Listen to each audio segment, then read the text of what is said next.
Praise the lord. మీ అందరికీ వందనములు తెలియజేస్తున్నాను.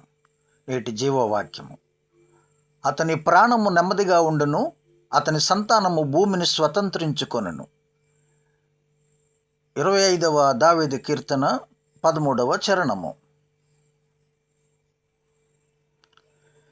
His soul shall dwell at ease, and his seed shall inherit the earth. Book of Psalms, chapter 25, verse 13. वह कुशल से टीका रहेगा और उसका वंश पृथ्वी पर अधिकारी होगा. Book of Psalms, chapter 25, verse 13.